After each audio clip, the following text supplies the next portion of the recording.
Bonjour à tous, bienvenue, merci d'être là, parce que je suppose que vous avez tous eu une longue journée, donc c'est top que vous venez un petit peu voir aussi du coup l'intervention notamment du docteur qui va être super intéressante, mais aussi pour essayer que tout le monde progresse et aussi d'en savoir un petit peu plus sur ce croisé. Donc là, la présentation, comment ça va se dérouler? On va commencer par Dr Noailles. On finira par la mienne et puis après on passera sur un temps de questions-réponses, ok? Où là l'objectif c'est de récolter un petit peu toutes les questions que vous avez sur sa présentation et la mienne. Ok? Bon, eh bien c'est parti. Tac. Donc comme il l'a dit, vraiment l'intérêt c'est que là on est en petit comité, on est entre nous. L'objectif c'est qu'on puisse poser des questions. Si on n'y arrive pas, on les posera jamais. Et puis moi je raconte toujours cet exemple de 8e semestre. C'est quand même un peu tard dans un cursus où j'ai appris les signes de Lachman parce que j'avais retardé l'échéance.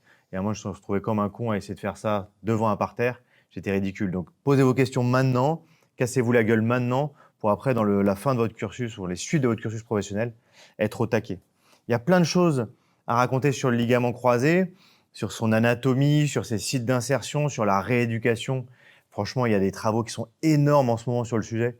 Et nous, on bosse beaucoup avec Mathieu Sanchez, qui est mon collègue ici, avec nos confrères kinés, parce que franchement, on voit que les belles publications aujourd'hui, elles sont de votre côté là-dessus. On a beaucoup débroussé le côté chirurgical, mais le périopératoire, neuro-fonctionnel, cognitif, etc., il est du côté kiné. Et on fera d'ailleurs une conférence avec un Florian Florelli, que vous connaissez sûrement, début mai. Donc moi, je vais parler d'une considération extra-articulaire de la pathologie intra-articulaire du ligament croisé antérieur, c'est-à-dire l'atteinte antérolatérale, le fameux ligament anterolatéral. Pour dire, vous le savez, que c'est un traumatisme global, c'est pas qu'un ligament au milieu d'un genou. Longtemps, l'orthopédiste, il pensait au plus joli ligament au centre du genou, au ligament le plus costaud. Il pouvait être en téflon, en ligament synthétique, il était content. Mais il oubliait les structures méniscales, il oubliait le cartilage, il oubliait ce qui se passait en extra-articulaire. Et il oubliait aussi surtout ce qui se passait dans le cerveau. C'est-à-dire quand ça pète dans le genou, ça pète aussi là-haut. Et c'est cette considération globale, d'où l'intérêt ce soir sur le ligament antérolatéral. Alors, le ligament antérolatéral, il a plein de dénominations. Vous allez entendre ligament capsulaire latéral, plastie antérolatérale, antirotatoire, ténodèse latérale. Considérez que c'est la gestion extra-articulaire de l'atteinte rotatoire. Ça veut dire quoi? Ça veut dire qu'on ne parle pas du ligament collatéral latéral. Ça peut vous paraître tout con, il me prend pour un débile. Mais parfois, faites attention à cette ambiguïté entre les deux. On ne parle pas du ligament collatéral latéral. On parle d'un petit ligament antérolatéral, ce fameux renfort capsulaire, qui était traité de façon biomécanique. On n'avait pas compris son anatomie pendant longtemps sous la dénomination ténodèse latérale. On faisait un renfort extra-articulaire en disant il se passe quelque chose en rotatoire. On n'avait pas encore précisé son anatomie. On va voir que cette anatomie, elle est assez récente. Alors pourquoi on s'intéresse au ligament antérolatéral? Parce que, on va le voir, nos résultats cliniques après ligament croisé antérieur isolé, ils sont perfectibles. Il faut être assez objectif sur le sujet. Parce que l'anatomie, en fait, nous pousse à s'y intéresser. On se rend compte quand on casse le ligament croisé, souvent, voire dans tous les cas de figure, on casse quelque chose en extra-articulaire. Et parce que biomécaniquement, on ne peut pas gérer au centre d'un genou une instabilité périphérique, une instabilité rotatoire. Donc il y a nos résultats. On se dit, on n'est peut-être pas aussi bon que ça, donc on va revenir à la base, l'anatomie et la biomécanique. Donc les résultats fonctionnels, quand on regarde la littérature, on peut avoir un prisme un peu déformant qui est de dire on a 85% de nos patients qui vont bien, voire très bien, à classer IKDC A ou IKDC B. Mais si on regarde de façon un peu plus précise, on se rend compte que les patients qui vont très bien, c'est-à-dire qu'ils vont reprendre un même niveau, en fait, il n'y en a que 25% dans la littérature. Et ça, en fait, c'est des résultats qui sont perfectibles et on se dit il y a quelque chose qu'on ne gère pas en faisant que des plasties intra-articulaires. Et on ne le gère pas aussi sur pour moi, le juge de paix numéro 1 de la chirurgie du croisé, c'est est-ce qu'il va recasser? Savoir s'il est content de son ligament croisé dans un canapé, on s'en fout. Ce qui nous intéresse, c'est est-ce qu'il a repris à même niveau, est-ce qu'il n'a pas recassé? Et la re-rupture, c'est quand même le juge de paix numéro 1 de nos plasties intra-articulaires. Et on se rend compte, mine de rien, qu'on est quasiment à 10% de re-rupture, 1 sur 10. C'est quand même énorme. Quand ça tombe sur soi, c'est 100%.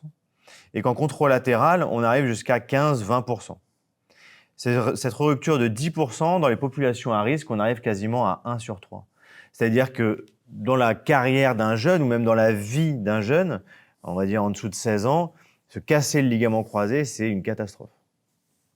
Donc, si on ne gère pas tout, si on ne pousse pas pour le meilleur résultat clinique, c'est des patients qui vont être réopérés dans un tiers des cas.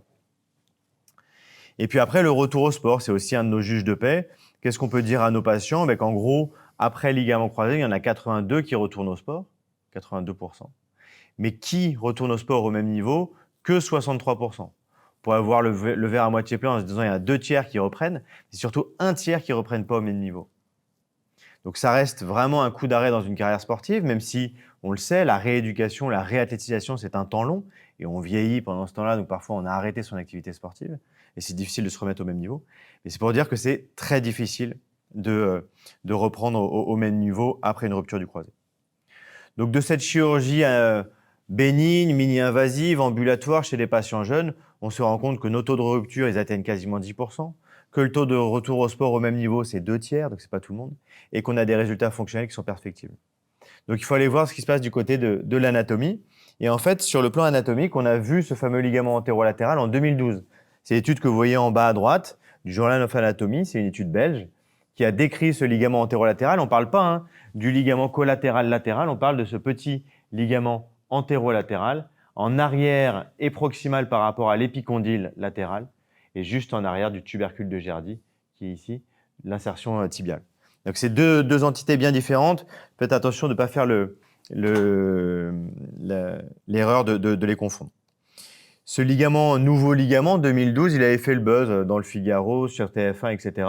Mais on savait sur le plan biomécanique, voire même anatomique, qu'il se passait quelque chose à ce niveau-là. Et c'était cette fameuse fracture de Paul II. Je ne sais pas si vous connaissez ça. C'est ce signe pathognomonique d'une rupture du croisé. C'est-à-dire que c'est le seul signe où à la radio, vous pouvez savoir que le croisé est pété. C'est ce petit arrachement d'une chips osseuse, petit arrachement de l'insertion tibiale de ce fameux ligament antérolatéral. On appelle ça une fracture de second.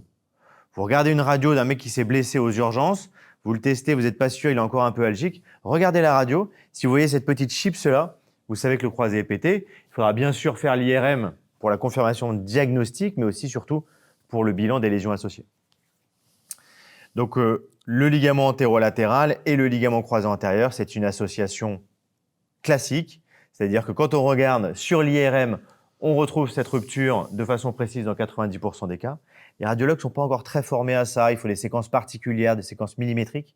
Et donc en fait, quand on dit 90%, on peut même aller jusqu'à 100% et dire qu'il est toujours cassé. C'est le même principe que si jamais on venait ouvrir, c'est une étude d'un chirurgien italien, on venait ouvrir en regard du tubercule de Gerdy, on verrait cette rupture du ligament antérolatéral associée à la rupture du croisé antérieur dans 90% des cas. Donc le croisé antérieur est cassé, le ligament antérolatéral est cassé. Retenez ça, là il y a 90%, mais retenez c'est 100% des cas. Le traumatisme est toujours combiné et on casse toujours quelque chose en intra-articulaire, moins LCA, quelque chose en extra-articulaire, moins LAL. Et au-delà du côté anatomique, il y a ce côté biomécanique, c'est-à-dire qu'on voyait très bien qu'on n'arrivait pas à gérer en intra-articulaire la stabilité rotatoire et que pour protéger ma plastie intra-articulaire, il fallait sûrement se déporter, c'est le principe du volant, se déporter pour la protéger en intra-articulaire.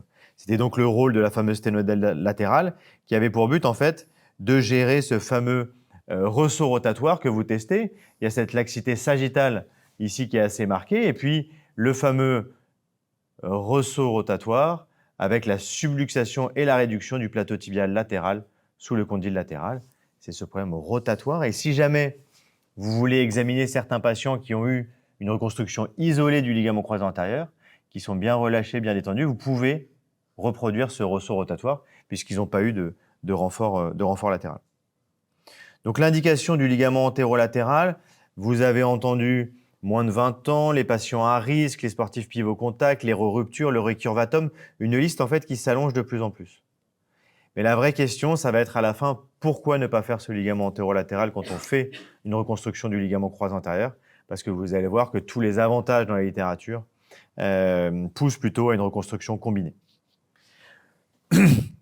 Reconstruction combinée qui va être sur l'aspect technique, une reconstruction avec des greffes, ça on en reparlera, savoir quelle est la meilleure greffe, c'est un débat permanent. Retenez qu'il n'y a pas de meilleure greffe, la greffe c'est un des maillons de la chaîne de la reconstruction du croisé.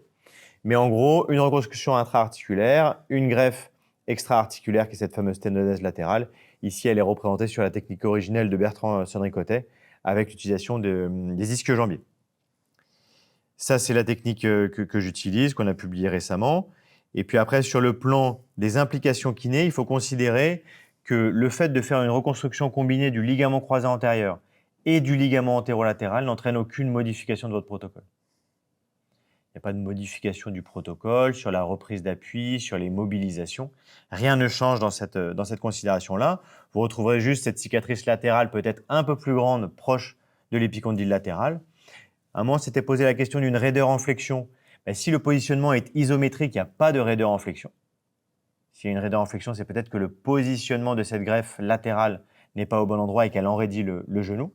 Et puis après, des douleurs sur l'épicondyle latéral, ben, ça va être le site de réalisation du tunnel fémoral et ça peut être plutôt en lien avec une vis qui dépasse, avec un matériel de fixation qui serait irritant pour le fascia lata. On va le voir juste après. Donc tout ça, c'est bien beau, on raconte des choses, mais qu'est-ce que dit vraiment la littérature sur ces reconstructions combinées par rapport à ce qu'on a fait pendant des années? Là-dessus, la littérature, elle est pléthorique. Elle aborde tous les sujets dont on vient de parler et tout a été étudié, vraiment, notamment par l'équipe de Bertrand Sandricotet à Lyon, où ils ont beaucoup travaillé sur le sujet.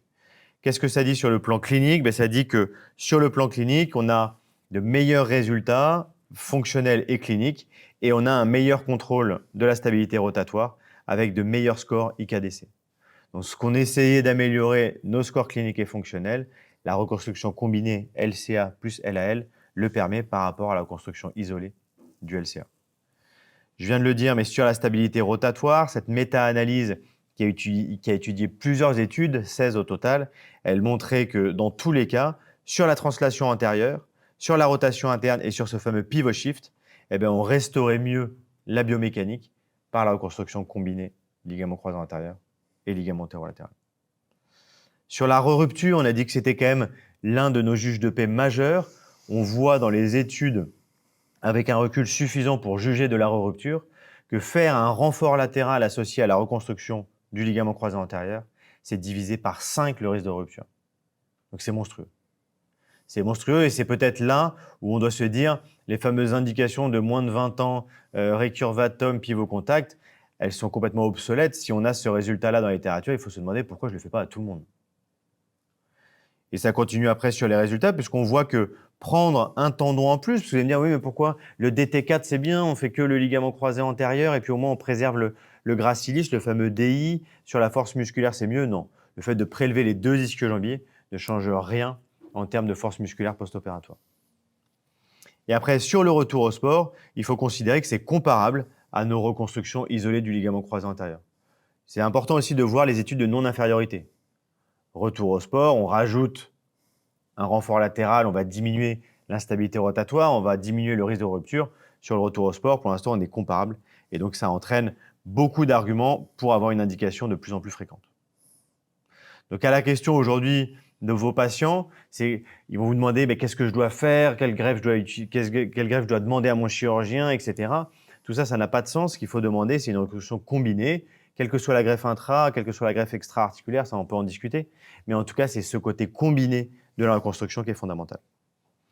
Et sur le plan purement chirurgical, parce que moi je suis chirurgien, je vais parler de chirurgie un peu, ce qui est important là-dessus, c'est d'être anatomique.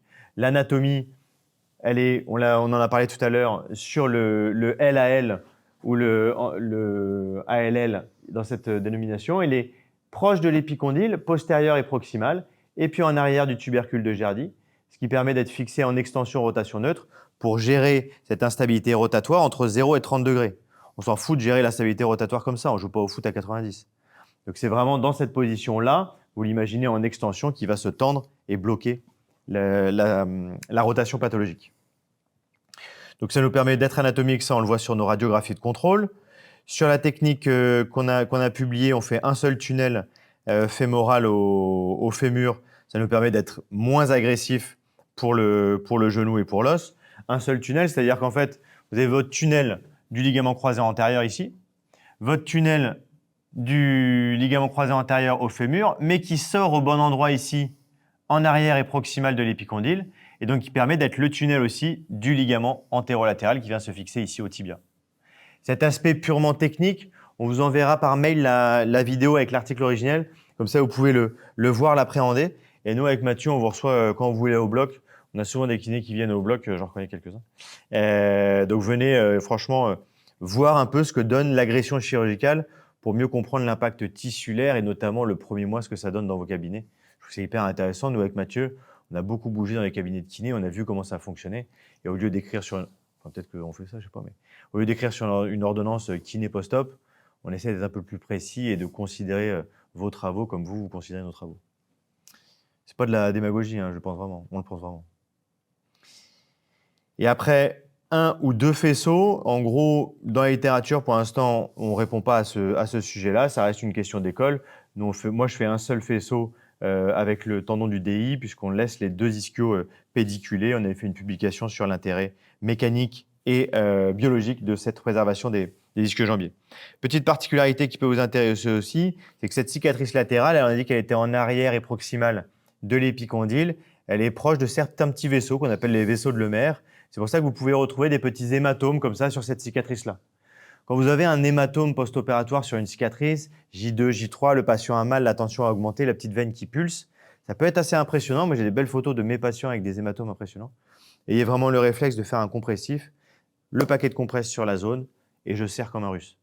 Je serre vraiment fort. Hein. Vous n'allez jamais faire effet garrot, serrez vraiment, et vous voyez ce que ça donne sur les 3-4 prochaines heures. Vraiment, ne l'envoyez pas tout de suite aux urgences où c'est parfois encore plus anxiogène qu'autre chose. Essayez vraiment d'avoir cette hémostase par le pansement compressif. Nous, pendant le bloc, on essaie quand même de faire l'hémostase de ces vaisseaux qui parfois saignent un petit peu. Et autre chose que vous pouvez voir aussi dans vos cabinets, c'est des douleurs sur l'épicondyle latéral, on l'a dit. Là, on utilise un endobouton. Je sais pas, le bouton, vous voyez ce que c'est? C'est le système de fixation, vous allez le voir juste après, qui vient de dehors en dedans, s'appliquer contre l'os. Et s'il vient de dehors en dedans, il risque d'invaginer ici le fascia lata. Donc ça peut entraîner des douleurs à ce niveau-là. Nous, on fait bien attention pendant la chirurgie de retirer le fascia lata de dessous le bouton pour justement éviter ces incarcérations-là. S'il y a des douleurs latérales à ce niveau-là, faites attention à ce que ce ne soit pas en lien avec un conflit avec le matériel. Donc voilà, ça c'est l'aspect final de notre publication. L'endobouton, c'est ça, vous le voyez peut-être sur les radios. Je ne sais pas si ça vous dit quelque chose. C'est ce système de fixation qui permet quoi? Qui permet en fait d'être un système suspendu. Ce n'est pas de matériel dans le tunnel. Donc pour l'incorporation de la greffe, la consolidation de l'os autour de la greffe, c'est quand même mieux. Donc voilà, tout ça, cet article avec le vidéo, on vous l'enverra. J'ai mis combien de temps? Pas mal. Après, si à chaud, là, on a un peu de temps. Hein, si vous voulez poser quelques questions, tant que c'est à chaud, hein, vous pouvez, hein, sans problème. Donc l'idée, c'est de comprendre vraiment cet intérêt extra-articulaire à la reconstruction du ligament antérolatéral et le fait que pendant longtemps, on n'avait pas géré par nos plastiers intra ce qui se passait en extra. Avec Mathieu et avant sur la présentation, c'est pas du tout un quiz, on s'en fout, c'est vraiment pour revenir sur des questions où parfois on est dans le faux pendant toutes nos années de médecine ou de kiné. Et donc avec Mathieu, on a fait un petit quiz sur 10 questions et qui permet, alors on va voir, hein, qui permet de casser un peu les barrières, que vous puissiez poser vos questions, je vous jure. Et moi, le mec qui me disait ça sur l'estrade, j'ai envie de le tarter à chaque fois. Mais laisse-nous tranquille, on est en train d'assister à la conférence, laisse-nous. Mais je vous jure, posez vos questions et cassez-vous la gueule maintenant plutôt que sur les examens ou face à vos patients. Donc Mathieu, on avait préparé avec Mathieu quelques questions. Bonne question. Est-ce qu'il y a donc une limite d'âge pour opérer un croisé antérieur d'après vous? Qui pense qu'il y en a une? On va faire ça, on ne va pas interroger une personne.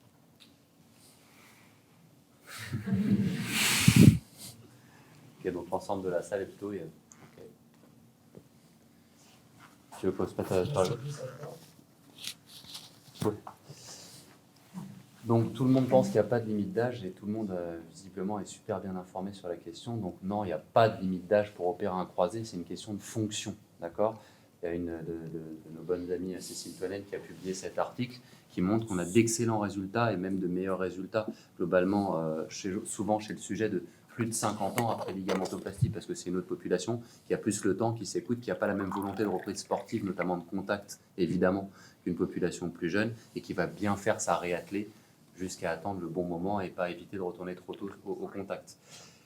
On ne va pas dire qu'il faut opérer tout le monde, c'est juste que ça nous arrive régulièrement d'opérer des gens de plus de 50 ans qui font encore du judo, qui font encore du tennis en compétition, etc.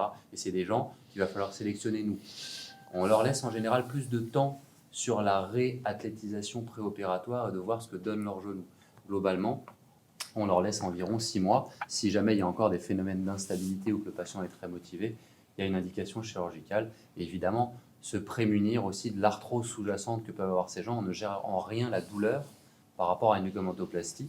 On ne l'aggrave pas non plus. Et c'est une fausse idée de penser, par exemple, qu'en faisant cette plastie extra-articulaire du ligament antérolatéral, on va trop serrer le genou en externe. Parce que moi, j'ai entendu pendant des années, par exemple, quand j'étais interne, que les plasties de Lemaire serraient trop le genou, donnaient de l'arthrose latérale. Non, au contraire, je pense que c'est de ne pas le faire qui fait que l'instabilité rotatoire va abîmer le compartiment externe d'un genou au fur et à mesure du temps. Voilà. Donc la première question, vous avez tous tout bon, donc j'en poserai plus. Si, vas-y. Non, Tu continues. Qu'est-ce que l'AMI? Est-ce que quelqu'un sait ce que c'est que l'AMI? Acronyme anglo-saxon.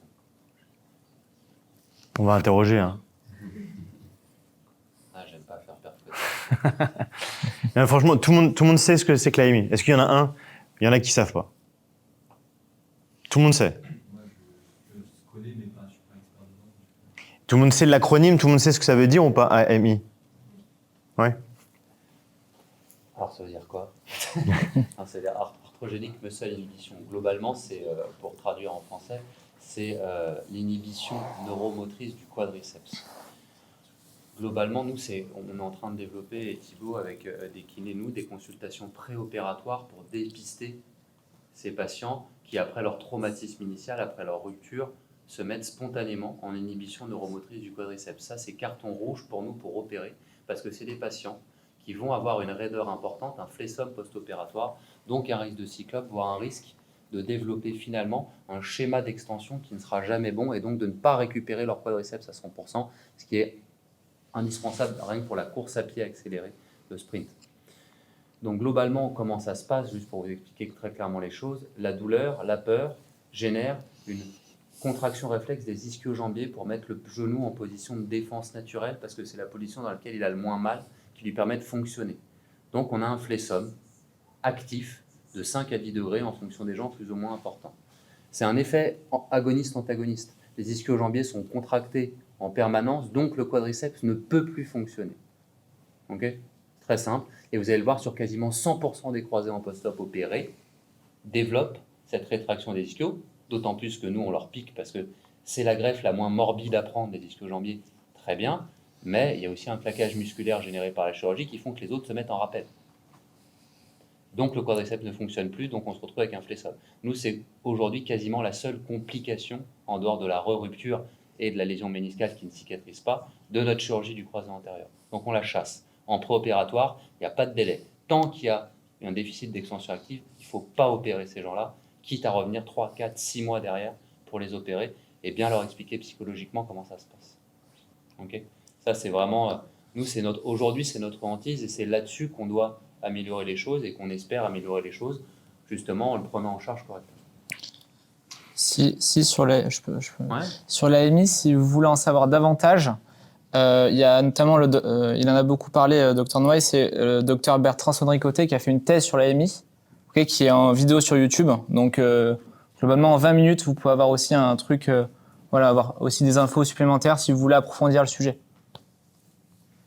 On est d'accord que l'AMI, on ne retrouve pas que dans un post-op de croisé, on peut le retrouver sur une transposition de Tout. esthétique intérieure, dans d'autres trucs. Tout traumatisme de genou. C'est très fréquent sur les prothèses totales de genou qui sont déjà en flessum enraidé dans la capsule et qui reviennent toutes à un mois PTG avec un flessum de 10 degrés parce qu'elle a mal, parce qu'elle a un gros genou inflammatoire et parce qu'elle refuse de relâcher ses ischio-jambiers. Vous en verrez on en voit tous les jours, on a toute votre vie. Vous dites que vous voulez du coup les dépister en pré-op. Les indicateurs pour savoir que les patients sera à même d'avoir un AMI, c'est sur ce flessum, sur un ODM, je sais pas. Globalement, c'est le défaut de contraction active du quadriceps. Moi, j'ai un exercice très simple, c'est-à-dire que si je remets une bouteille d'eau ou mon poing sur la partie distale du fémur, je leur demande de contracter activement en écrasant le poing et décoller le talon. Tu verras très clairement, tu leur fais faire les deux, s'il n'est pas symétrique, il y a une AMI. pour le moment. Point. C'est-à-dire qu'ils n'ont pas une force contractile du vaste médial suffisante pour s'envoyer sur les derniers degrés. Et c'est ces derniers degrés d'extension-là qu'on chasse. Et j'ai regretté à chaque fois que j'en opère un qui presse un peu parce que sport très haut niveau, qui veut être opéré vite, etc., où finalement j'ai fini par sceller. À chaque fois, j'ai énormément fait perdre de temps aux patients plutôt que le coacher autrement. Et à chaque fois, je m'en veux, je me dis, putain, ça n'aurait jamais dû faire ça. Il faut réussir à leur résister, ils sont fourbes. Et là, si, ça va très bien. Après, l'AMI au-delà du genou, hein, vous pouvez le retrouver aussi ailleurs. En fait, c'est vraiment très général. On peut le retrouver sur d'autres plasties, hein, notamment au niveau de la cheville. On peut retrouver les AMI au niveau du solaire. Donc voilà, c'est pas limité qu'au genou, mais il y en a beaucoup plus au genou en fait. C'est beaucoup plus marqué au niveau du genou. Mais il faut pas l'oublier aussi sur les autres parties du corps. Tac. Le temps de relancer le PowerPoint, là, il y a une question, c'était sur le risque infectieux. Ça permet juste de faire le rappel sur la suspicion d'infection. On va avoir en post-opératoire des complications médicales qui sont l'infection ou la phlébite. La phlébite, ça reste assez rare et on a des signes qui sont vraiment la douleur du mollet avec la perte de ballon et le fébricule. Le processus infectieux, ça va être quelque chose d'assez bruyant. Les patients ils peuvent faire un fébricule 38-38-2 par la résorption de l'hématome. Ça, c'est assez classique, il ne faut pas trop s'en inquiéter. La cicatrice infectée, elle va vraiment parler avec un épanchement, un écoulement purulent, des signes généraux qui sont assez marqués. Donc vraiment, il faut toujours être prudent quand on dit ça, mais en tout cas, quand vous avez en tête le diagnostic d'infection, voyez ces signes assez bruyants pour ne pas surinterpréter un fébricule, une douleur, une cicatrice un peu rouge. Parce que nous, maintenant, pendant la chirurgie, on utilise la vancomycine sur nos greffes, ce qui n'entraîne aucune conséquence biomécanique sur la greffe et ce qui diminue quasiment à zéro le risque d'infection. Avec Mathieu, on fait 600-700 croisés par an. Ça fait 3 ans qu'on utilise la vancomycine et qu'on n'a pas eu d'infection. Il ne faut jamais dire jamais, mais c'est une étude portugaise qui avait montré que sur plus de 2000 LCA, il y avait zéro infection. Donc, en gros, l'infection est une complication qu'on est en train de bannir. Et ce que vous allez voir dans 90% des cas comme des suites difficiles, eh bien, c'est le J7, J8 avec cet hématome qui a mis du temps à se développer et à la fin, le ballon de baudruche et les douleurs assez difficiles. Le début allait bien, le patient bougeait bien, il était content, et puis d'un coup, boum, gros hématome, J7, J8, le genou est en tension. On pense à la phlébite, à l'infection. C'est vraiment cet hématome qui s'est constitué et qui va entraîner 3-4 jours un peu compliqués, où là, le meilleur traitement, ça reste la cryocompression. Il faut vraiment que vous ayez dans vos cabinets des attelles type Game Ready. Juste pour rappel, un hématome, ça peut donner de la fièvre. On voit très souvent des gens qui disent j'ai 38, 38,5. Ouais, t'as une patate de genou, Après, c'est différent. On chasse l'hémostase. On lâche le garrot avant de fermer pour bien assurer l'hémostase, notamment des vaisseaux de la mer. Mais il y a des gens qui saignent fort en osseux. Hein. C'est de l'os à moelle qu'on ne peut pas cuire, qui reste à 37 degrés. Et quand on fait 4 tunnels dans les os, il y en a qui saignent, qui exsudent énormément de sang. Et ça donne des patates parfois. Et on est malheureusement contraint d'y répondre que d'un point de vue compressif et cryo. Et de drainage, on ne peut pas faire mieux chirurgicalement en tout cas. Est-ce que tout le monde sait ce que c'est qu'une rampe lésion? Une rampe lésion, c'est une lésion méniscale qui survient en fait, comme vous le voyez, à l'arrière. En fait, là, on est tout à l'arrière, on est là. La caméra, elle est plantée en arrière du fémur, entre le fémur et le tibia, derrière le genou en interne, en médial. Et donc, vous voyez la capsule articulaire du genou qui va faire comme ça. Là, ça fait une petite vague, après, ça fait la capsule postérieure là-bas. Et là, c'est la partie, le mur méniscal, d'accord, postérieur. Vous voyez que là, il y a un canyon. Ça, normalement, ces deux structures-là, elles sont collées, d'accord? C'est ça, la rampe lésion, c'est des lésions ménisco-capsulaires à l'arrière du ménisque interne qui se développent et qui sont, j'ai envie de dire, pathognomoniques aussi d'une rupture de croisé antérieur. Quand on voit ça dans un genou, on sait que le mec, il a un croisé non fonctionnel. Après, les radiologues pourraient dire, ouais, on voit des fibres qui se tendent à peu près. Non, son croisé ne fonctionne pas, d'accord? Ça, c'est très important d'aller le repérer pendant la chirurgie systématiquement et de le repérer. On ne le voit pas forcément bien à l'IRM, pas toujours. Et puis, il y a des gens qu'on opère longtemps après leur IRM qui ont d'autres accidents d'instabilité et qui ont développé ça. Ça, c'est très fréquent dans les instabilités chroniques de genoux, les gens qu'on opère à distance du premier traumatisme. La prévalence, elle est importante. À l'incidence, c'est entre 15 et 22% selon les séries. Donc, il y en a quand même beaucoup. Et il faut donc être capable d'aller le repérer, la réparer, pas juste parce que ouais, c'est un ménisque, c'est une structure abîmée, il faut la réparer, c'est juste parce que globalement, son rôle fondamentalement biomécanique, c'est exactement le même que celui du croisé antérieur. C'est de stabiliser le genou vers l'avant. Donc si on ne répare pas tout, on prend un risque d'échec, de rupture itérative de la greffe, tout simplement, et d'un genou qui ne fonctionne pas de manière optimale. Donc c'est toutes ces recherches des lésions associées qui, nous, on découvre au fur et à mesure, donc on a quand même un petit peu avancé, même si on dépouille toujours les jambes tendons, même si on n'a pas encore de biomatériaux pour remplacer le croisé, et on y viendra probablement un jour. Ça reste une chirurgie, on va dire, de menuiserie humaine, mais on découvre des choses qui participent aux meilleurs résultats des patients et qu'il ne faut surtout pas oublier pendant notre chirurgie. Donc c'est systématique globalement, on n'est pas des robots, mais on fait toujours la même chose. Si vous voyez, moi, nos techniques sont comparables mais pas similaires, mais on a toujours le même ordre de process pour ne passer à côté de rien. Voilà. C'est quand même des lésions très fréquentes, comme l'a dit Mathieu, associées à la rupture du croisé, donc il faut absolument les réparer. C'est le même principe, on était en postéromédial, c'est le même principe si on passe en postérolatéral. À l'inverse d'un ménisque médial qui est le ménisque de la stabilité, qui va être très contraint, donc qui va lâcher à la jonction avec la capsule, le ménisque latéral, lui, c'est le ménisque de la mobilité. Donc lui, en fait, il va s'arracher à son insertion osseuse en postérolatéral. C'est le principe de la racine postérolatérale. C'est-à-dire que vous le voyez sur l'image en haut à droite, il y a un arrachement osseux de la racine, c'est-à-dire de l'ancrage du ménisque dans l'os. Ce qui va entraîner des grosses hémarthroses et ce qui va augmenter l'instabilité rotatoire de votre genou. Il a déjà le croisé en moins, le ligament antérolatéral, on l'a dit, en moins, et le ménisque latéral. Et donc, si vous imaginez que si l'ancrage du ménisque dans l'os n'est plus fonctionnel, le fémur appuie contre le tibia et il chasse. Le bon terme, c'est il extrue, extrusion du ménisque, le ménisque latéral. Donc, si on ne le répare pas, c'est comme si on avait une ménisectomie fonctionnelle, comme si le ménisque latéral ne fonctionnait plus. Donc, Mathieu l'a dit, en postéromédial, on fait des petites cicatrices ici pour venir réparer la jonction capsulo-méniscale des lésions de la rampe. Et en postérolatéral, on vient faire des tunnels osseux pour ancrer la racine à l'intérieur de l'os, la remettre au bon endroit, participer à la stabilité du genou et surtout éviter les problèmes futurs de lésions chondrales. En postéromédial, en postérolatéral, c'est des lésions qui ont permis l'arthroscopie de démembrer. Quand on faisait des grandes balafres avant, on avait accès au genou devant, mais on ne voyait pas ce qui se passe derrière.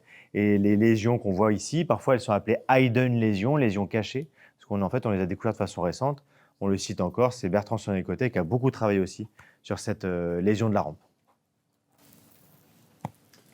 Je vais tourner la question autrement. Je fais qui voit encore des ligaments croisés opérés arriver avec des attelles en post-op? Ah, une bonne partie. Ok. Alors, il n'y a pas zéro indication à une attelle de genou. D'accord? En revanche, pour une chirurgie standard de reconstruction LCA, en gros, on va dire l'LCA ligament antérolatéral, aujourd'hui, c'est le standard. C'est 100% de mes chirurgies, 100% de celles de Thibaut ou quasiment. D'accord? C'est pour tout le monde. En reconstruction médicale ou non, il n'y a aucun intérêt à l'attelle.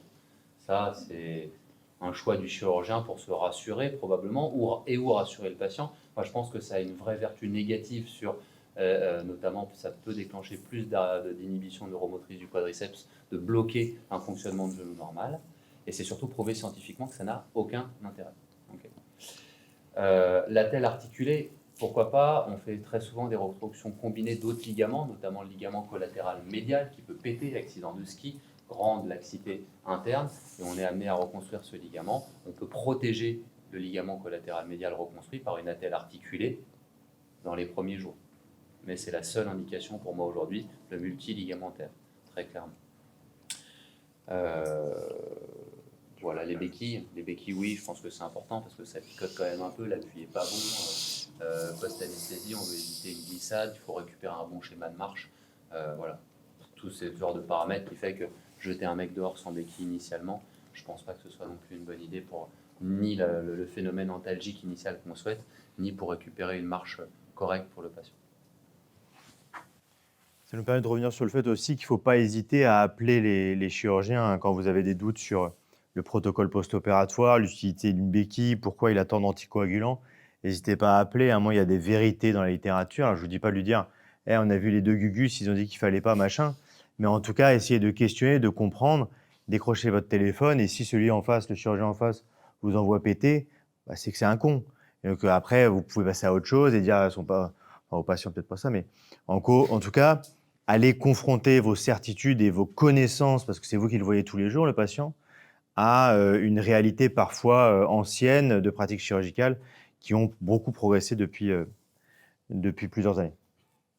Et ça, je pense que sur la dernière question, on peut passer assez vite. On l'a déjà évoqué dans mon topo, en controlatéral aussi. Et ça, c'était pour les internes, c'est un peu moins intéressant. Peut-être celle-là qui permet de parler de la rupture partielle. Ah, vous voulez la placer. Combien il y a de faisceaux dans un croisé antérieur? Qui pense qu'il y en a 2?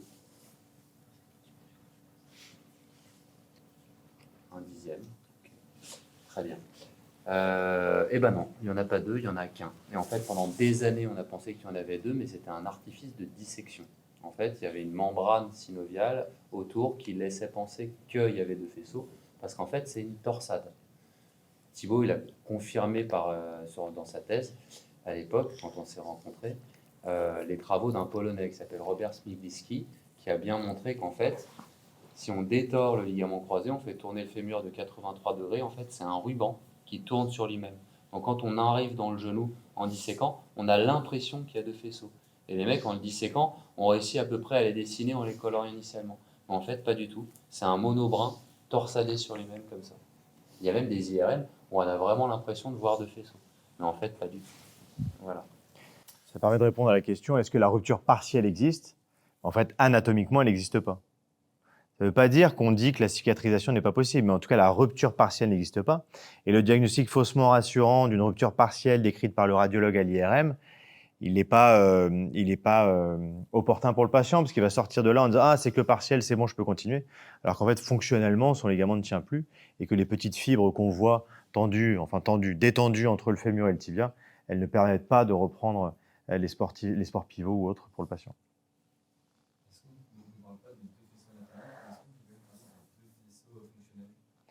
Alors, c'est une excellente question. En gros, il y a un comportement qui est différent parce que c'est un ruban.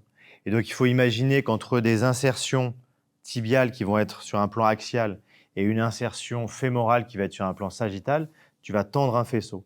Et de façon évidente, entre la flexion et l'extension, ce faisceau il va se torsader et certaines parties de ce faisceau vont avoir des comportements biomécaniques différents et se détendre en flexion, se tendre en extension. Tu as complètement raison.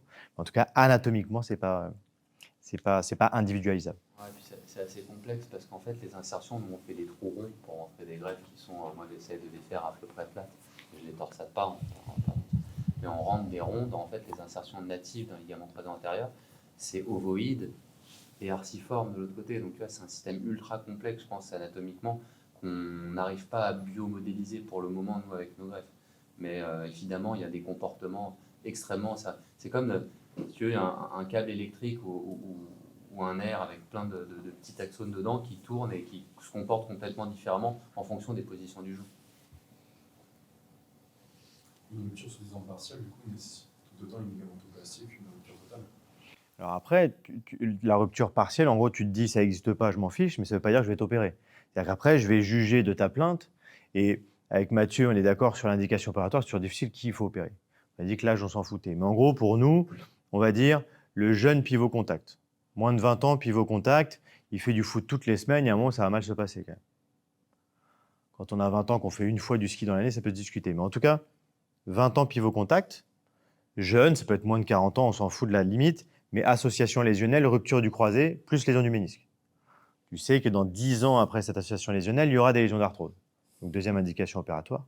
Et la plus importante, c'est-à-dire le symptôme, la fonction, c'est mon genou se dérobe ou alors j'ai peur qu'il se dérobe, l'appréhension. L'appréhension, c'est le signe que vous voyez tous les jours. L'appréhension, malgré ma rééducation bien conduite. Donc en fait, eux, ils peuvent, dans ce lot-là, ils peuvent tous avoir l'IRM qui dit rupture partielle. Mais en gros, tu t'en fous.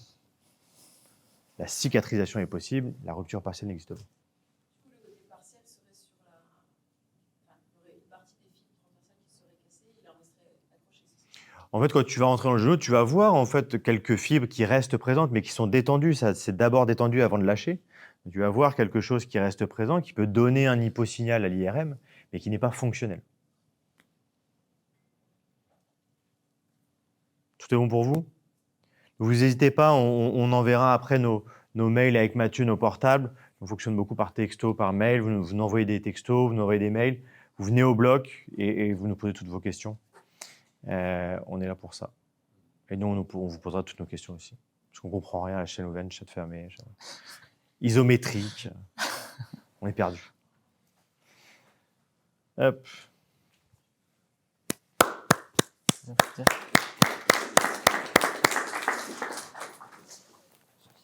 Allez, du coup, maintenant, on va passer plutôt sur le versant rééducation.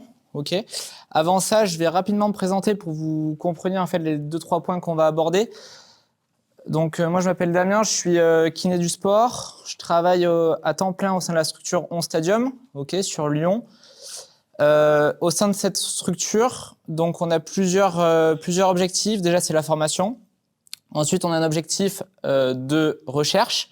Ok, c'est l'un des objectifs aussi principaux à côté de la formation, donc où on va mener des recherches cliniques.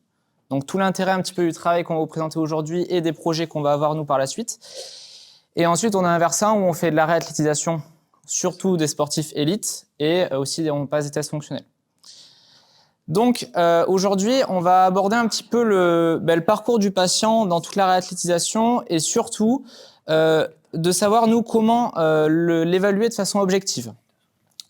Donc voilà, c'est globalement les objectifs que je viens de vous dire, c'est que vous essayez de comprendre un petit peu toutes les étapes qu'on va avoir jusqu'au retour au sport, et même après, et aussi de savoir quel examen, quel test on va utiliser de façon plus précise et qu'on va un peu prioriser par rapport à d'autres. Donc on va définir le RTP, parler des tests fonctionnels et justement aborder les limites de ces tests fonctionnels pour essayer de rebondir sur les projets de recherche que nous on va avoir de notre côté. Donc tout d'abord, on va juste recontextualiser un petit peu, donc ça va se rapprocher un petit peu de ce que le docteur disait juste avant.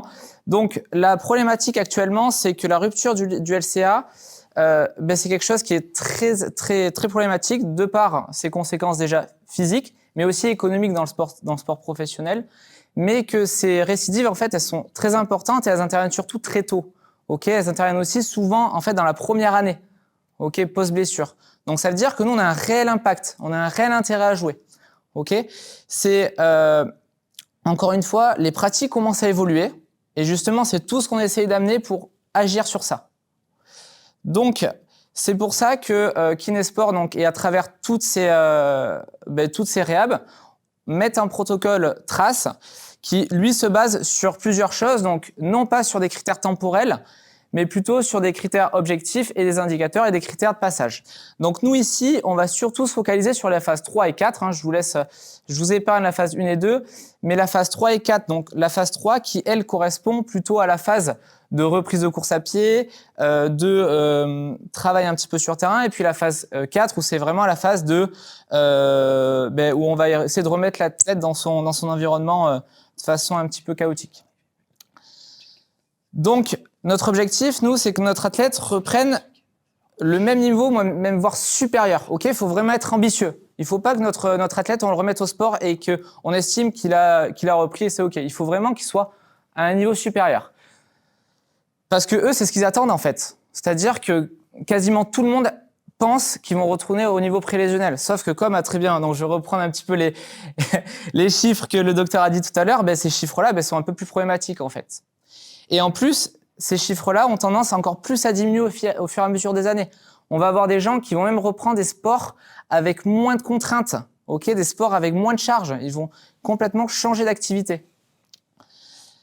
Donc c'est pour ça que c'est hyper important, nous, de bien définir le retour au sport.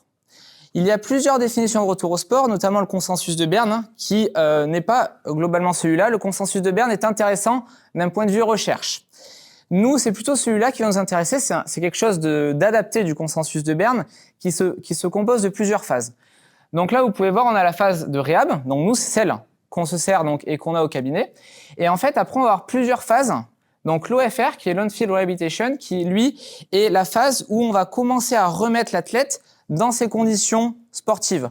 On va le remettre progressivement sur le terrain, mais il n'a pas repris l'entraînement encore. OK ? Le retour, après, on a le RTT, donc qui est le retour à l'entraînement, qui, lui, pour le coup, c'est un retour à l'entraînement, mais toujours pas en match. OK ? Il retourne à l'entraînement de façon modifiée ou complète, mais il n'a pas repris le match. Le RTC, donc le retour à la compétition, il a repris le sport, mais à un niveau inférieur à celui qu'il veut, donc inférieur à celui prélésionnel. Et nous, celui qu'on veut, c'est le RTP, donc le retour à la perf, c'est-à-dire avec un niveau qui est similaire, même voire supérieur. Encore une fois, soyez exigeants. Ok, parce que souvent on le voit, ils nous disent ah mais je sais pas si je pourrais. Si tu pourras, on va tout faire pour.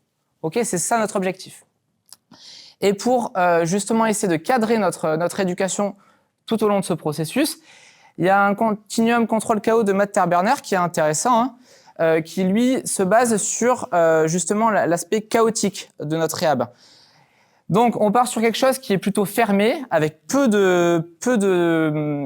en fait, un environnement qui est très fermé, pas ouvert, peu de contraintes environnementales, et on va progresser de phase en phase vers quelque chose de plus chaotique. Ok, des changements de direction simples, puis des changements de direction avec de la double tâche. Voilà, on va progresser de tâche en tâche. Donc ça, c'est déjà un premier abord qui, vous, peut être intéressant pour essayer de savoir dans quelle case on va se situer. Mais réellement, en fait, comment on sait de quelle phase, enfin, comment on sait qu'on va passer de telle à telle phase?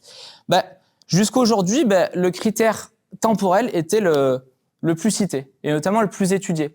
Sauf que aujourd'hui, on sait que ça fait pas consensus. Ça fait pas consensus et surtout, plus on va attendre, plus ces personnes-là vont attendre justement à diminuer ce taux de récidive parce qu'on va plus prendre soin et on va plus les remettre sur pattes. Ok? Donc, si on se base pas sur les critères temporels, il va falloir se baser sur les critères fonctionnels et objectifs. C'est pour ça qu'en 2018-2019, il y a le CASTART qui a été créé, qui a été fait par une équipe de Sentier à Lyon, qui lui est un test composé en fait de plusieurs tests fonctionnels, des tests de saut, un test, donc un ACLRSI qui est plutôt sur le versant psychologique, et un changement de direction. Donc c'est vraiment quelque chose de quantitatif. Donc ça a été à partir de ce moment-là donc quelque chose d'intéressant, mais aujourd'hui, il y a nécessité en fait d'aller aussi un petit peu plus loin que ce CASTART. Ok, c'est une première base parce que c'est un test qu'on peut faire en 30 minutes. Donc facilement à faire au cabinet avec peu de matériel. Par contre, aujourd'hui, si on veut aller un petit peu plus loin et progresser plus sur les phases qu'on a dit juste avant, il faut essayer d'aller un petit peu plus loin. Donc là, c'est un petit peu tout ce qu'on va aborder aujourd'hui. On va aborder la force musculaire, on va aborder la préparation psychologique, l'évaluation de la course à pied, qui est souvent négligée, les tests de saut et les changements de direction. Tout ça, ça va déjà d'une nous permettre en fait d'avoir quelque chose de précis, d'individualisé et surtout, en fait, ça va conditionner notre éducation. En fait, il y a rien de plus compliqué, c'est nos tests vont dire ce qu'on va faire. C'est pas, faut que je fasse ça pour ça, c'est mes tests qui vont dire que je fais ça. Tout simple. Donc, c'est pour ça que les critères dont on va parler, on va essayer de les synthétiser pour qu'on essaie d'en ressortir, parce que il y a beaucoup de littérature, donc on va essayer de vulgariser et que vous compreniez un petit peu les tests qui sont les plus pertinents. Ok? Donc, dans un premier temps, on va parler un petit peu de la préparation psychologique qui, elle, va être à évaluer tout au long de votre réhab. Non pas qu'à partir de l'OFR, mais vraiment sur toute la réhab. Pourquoi évaluer cette préparation psychologique? Parce que 65% des patients citent que c'est une raison psychologique pour pas retourner au sport. Et notamment, la peur de récidiver est la plus importante. Sauf qu'on n'a pas que ça. On a aussi le fait qu'on peut avoir quelqu'un qui peut manquer de confiance, qui peut être dépressif, ça faut pas l'oublier aussi. On peut tomber chez quelqu'un dans un état dépressif, mais également plusieurs autres facteurs, tels que des facteurs psychosociaux et motivationnels. Donc, il est nécessaire de redéfinir un petit peu ce que c'est la préparation psychologique. Donc là, je vous donne une définition qu'a utilisée et définie Podlock, qui est intéressante parce qu'il se base en fait sur 3 dimensions. Ok, donc une dimension cognitive, affective, comportementale. Donc il faut vraiment qu'on mène un entretien à notre patient. Ok, les échelles sont super, mais ça ne suffit pas. Il faut aller plus loin. Il faut interroger et parler à notre patient. Est-ce que tu es motivé? Quelles sont les pressions autour de toi? Ok, on peut avoir des pressions internes, que ce soit familiales ou même personnelles, et on peut avoir aussi des pressions externes qui viennent du club. Ok, le coach qui lui tape derrière et non. Ok, s'il est pas prêt, il est pas prêt. Et après, on va voir tout ce qui est anxiété. Et également, tu as repris le sport, est-ce que tu as des actions que tu évites en fait? Ah ouais, c'est vrai que je me sens bien, mais quand on va me tacler, j'essaie de mettre... ok, là, on est sur un comportement d'évitement, donc c'est pas bon. Ok, donc il faut travailler ça. Ok. Donc, on a votre entretien. Et ensuite, on peut avoir aussi une échelle ACLRSI. Est-ce qu'il y en a certains d'entre vous, on va faire relever la main, est-ce qu'il y en a certains d'entre vous qui l'utilisent? Ok, donc à peu près la moitié. Donc c'est une échelle sur 12 questions, qui, elle, est intéressante parce qu'elle va déterminer, en fait, on va avoir une image, ok, de est-ce que le patient a confiance en son genou, est-ce qu'il a peur, ok. Et notamment, cette échelle, en fait, le fait de la séquencer et l'utiliser plusieurs fois au cours de la rééducation, ça va permettre aussi de prédire, en fait, un possible retour au sport au niveau prélésionnel 1 an après l'opération, suivant certaines études. Là, je vous expose certains chiffres. Encore une fois, moi, je suis pas partisan forcément des chiffres sur cette échelle aussi. Je suis plus partisan de analyser spécifiquement. Ok, on va analyser la question, lui dire pourquoi sur cette question, tu as mis 5.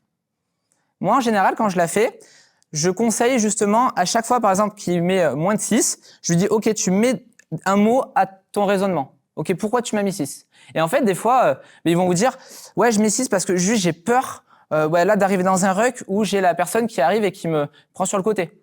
Eh bien, très bien, on va travailler ça en réduc. Ok? Donc, ça permet vraiment d'axer et d'individualiser votre réduc. Et cette échelle a aussi été corrélée à plusieurs tests, des tests fonctionnels, des mécanismes lésionnels, donc notamment sans contact, et notamment au niveau des modifications corticales. Pourquoi? Parce que les gens qui ont plus peur, qui ont une échelle ACLRSI plus élevée, vont avoir tendance à avoir des modifications corticales beaucoup plus prononcées que des patients ayant un bon score ACLRSI. Okay, on va en revenir tout à l'heure sur l'aspect psychologique et cortical. Ok. Donc, on a abordé la préparation psychologique. En fait, on va parler un petit peu de plein de choses. Et vous inquiétez pas, à la fin, on va essayer de resynthétiser, ok, d'avoir quelque chose sur une slide, d'avoir tout, ok. Donc, les tests fonctionnels. On va commencer sur la force musculaire, qui elle est notre objectif déjà prioritaire, ok. C'est vraiment restaurer cette force quadricipitale. Pourquoi? Parce qu'en fait, cette force quadricipitale, elle a été corrélée, à un développement arthrosique, à ne pas négliger, et également à certaines échelles et à certains tests fonctionnels. Pour évaluer cette force musculaire, le gold standard, c'est la force isocinétique. Sur cette force isocinétique, qu'est-ce qu'on regarde? C'est le LSI. Ok, le LSI, c'est un indice de symétrie. Membre opéré sur membre sain fois 100. Ok, on a un pourcentage. Ce qu'on recommande, c'est un LSI qui est au-delà de 90% et il ne faut pas avoir peur d'être exigeant et d'aller taper le 100%. Ok, il faut vraiment être exigeant et qu'il n'y ait pas de différence. Néanmoins, ces seuils sont, d'après certaines études, difficilement atteignables. Encore une fois, c'est pas parce qu'une étude va dire c'est difficilement atteignable, c'est qu'on ne peut pas le faire. On ne sait pas comment la réduc s'est passée. Ok, donc nous, on a vraiment un travail à faire sur cette force quadricipitale. Première phase de réduc, c'est un objectif prioritaire. Donc c'est bien beau, le test de force isocinétique, mais je pense qu'il n'y en a pas beaucoup d'entre vous qui en ont au cabinet. Ouais. Quel délai la dernière étude? Ils ont fait à 2 ans, si je ne me trompe pas. En fait, il y avait entre 1 et 2 ans suivant les études. Ouais. Après, encore une fois, on est sur des choses qui ne sont pas contrôlées. Des fois, il y a des études qui sont... En fait, il y a vraiment, en ce moment, sur le croisé, un foutoir. Il y a beaucoup d'études, beaucoup d'études, des fois de bonne et de mauvaise qualité. Et donc, c'est pour ça qu'on essaye de trier et de donner les études qui sont un petit peu plus puissantes. Donc, en cabinet, on n'a peut-être pas de test de force isocinétique, pas de machine. Donc, qu'est-ce qu'on peut utiliser? On pourrait, pourquoi pas, utiliser un test de force isométrique, déjà. Donc, le test de force isométrique, donc quadri-ischio, c'est quelque chose qui est plutôt émergent. Et du coup, qui dit émergent dit méthodologies qui sont pas forcément toujours les mêmes. Ok, donc il y en a qui vont étudier la force isométrique à 80 degrés de flexion, d'autres à 70 degrés de flexion, d'autres à 40. Donc, ce qui rend en fait un peu la comparaison difficile. Ok, donc c'est encore quelque chose d'émergent et qui va évoluer. Mais qu'est-ce que dit justement cette différence entre isométrique et isocinétique? Déjà, l'isométrique va avoir une bonne validité longitudinale, c'est-à-dire que le test isométrique va avoir tendance à bien s'améliorer au fur et à mesure de notre rééducation. Donc, ça montre que on peut s'en servir en termes de critères déjà. On peut très bien le faire un test isométrique à 3-4 mois et puis après le refaire tous les 6 à 8 semaines. En plus, l'isométrique a tendance à détecter plus d'anomalies au niveau de la force des fléchisseurs de genoux que le test isocinétique et par contre, au niveau des extenseurs, c'est pas le cas, c'est le contraire. Donc ça montre encore une fois l'intérêt aussi d'utiliser ce test de force isométrique, mais qui, est peut-être plus abordable pour vous au cabinet. Hop. Ensuite, d'un point de vue relationnel, il y a une étude qui a fait donc des tests de force isométrique à 3 mois et ils ont trouvé que justement il y avait une relation avec les scores psychologiques à 9 mois. Donc tout l'intérêt de pourquoi pas l'intégrer à 3-4 mois? OK? Et ensuite, d'autres études aussi ont essayé de déterminer des valeurs seuil. Donc, ils ont émis le seuil de 2,07 newtons par kilogramme, qui eux ont permis en fait de dire est-ce que mon membre opéré était, en termes de performance, était similaire à des sujets contrôle. Encore une fois, si on veut augmenter la sensibilité et la spécificité, si on veut être performant, il faut aller au-delà. OK? Encore une fois, exigence. J'insiste bien. Autre intérêt du test de force isométrique, c'est le RFD. OK, le RFD qu'on n'a pas sur l'isocinétique. Le RFD, c'est quoi? C'est la capacité de développer le plus rapidement de la force. Notre croisé, globalement, pète aux alentours de 40 à 50 millisecondes après le contact au sol. OK, ce qui veut dire que nous, il faut que notre athlète soit capable de développer rapidement la force et de façon importante. Donc le RFD, ça permet ça. Encore une fois, la problématique du RFD, c'est que c'est très variable. C'est-à-dire, entre moi qui vais le faire et vous qui allez le faire, on peut avoir différentes variables. Donc, encore une fois, il faut essayer de le standardiser. C'est-à-dire que moi, ce que je dis à chaque fois à toutes les personnes qu'on peut former chez Kinesport, c'est ce qu'il faut, c'est augmenter la fiabilité intra, surtout. C'est-à-dire que tant que vous standardisez et que vous le faites toujours de la même façon, c'est le principal. OK? Parce que vous, c'est votre suivi. C'est pas le suivi que votre collègue va faire. C'est votre suivi, bonne fiabilité intra. OK? Donc, le RFD, comment augmenter la fiabilité? C'est toujours donner les mêmes instructions. Ce serait par exemple, OK, tu pousses le plus fort et le plus vite possible. Ce serait de faire au moins 3 reps. Et surtout, plutôt que de prendre la meilleure perf, ce serait de faire une moyenne. OK, des 3. Donc, c'est ce que, en tout cas, les études recommandent pour diminuer cet aspect variabilité. OK? Donc, juste pour rebondir sur la force musculaire, donc on a beaucoup parlé de LSI, de comparaison entre les deux membres, sauf qu'il faut bien aussi être conscient que notre membre sain n'est pas non plus, on va dire, il n'est pas non plus sain, ok, si je le mets entre parenthèses. Pourquoi? Parce que après l'opération, on a tendance à avoir un déconditionnement. Qui dit déconditionnement dit perte de force. Et souvent, nous, au cours de la réhab, on l'oublie, celui-là. Sauf qu'en réalité, si mon membre sain est moins fort et que mon membre opéré lui progresse parce que je le travaille, putain, je vais avoir un LSI de 100%. Putain, je vais dire, OK, là, c'est cool, c'est bon, on est bon. Alors qu'en réalité, notre membre sain, il est complètement dans les choux. Et du coup, notre membre opéré, on le surestime. OK? C'est pour ça que ce qui est intéressant, c'est d'utiliser plutôt des normes. Donc, on prend en compte le LSI, mais pourquoi pas s'intéresser aux normes? Donc, c'est notamment dans cette étude-là que je vous recommande, qui ont déterminé des normes par rapport au niveau, par rapport à la catégorie d'âge. Voilà, ils ont fait quelque chose d'assez costaud d'un point de vue normatif. Et il est important aussi, donc là, on a beaucoup parlé de force max, mais que nos qualités musculaires vont bien au-delà de la force max.